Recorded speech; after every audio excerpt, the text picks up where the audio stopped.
ही slate आहे, ह्याच्यावरती आपल्याला 1 to 9 काउंटिंग बघायचे. तर सुरुवातीला स्लेट क्लिअर करायचे, म्हणजे आन्सर बारला एकही बीड्स चिटकला नाही पाहिजे.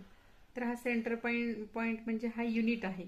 तर पहिल्यांदा आपण 1 to 4 नंबर बघणार आहे, म्हणजे आन्सर बारच्या खालील जे बीड्स आहेत त्यांची व्हॅल्यू बघणार आहे. तर खालील जे बीड्स आहेत त्याची प्रत्येकाची व्हॅल्यू 1 1 1 1 आहे. तर काउंटिंग कसं करणार, 1 1 1 1. तर डायरेक्ट 1 ॲड 1 ॲड 1 2 झाले, ॲड 1 3 झाले, ॲड 1 4. म्हणजे ह्या प्रत्येक बीड्सची व्हॅल्यू ही 1 1 1 आहे.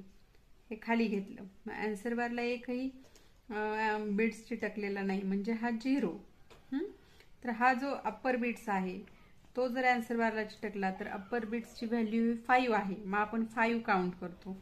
मग काउंटिंग कसं करणार, 1 2 3 4. परत हे सगळे बॅग घ्यायचे, हा 5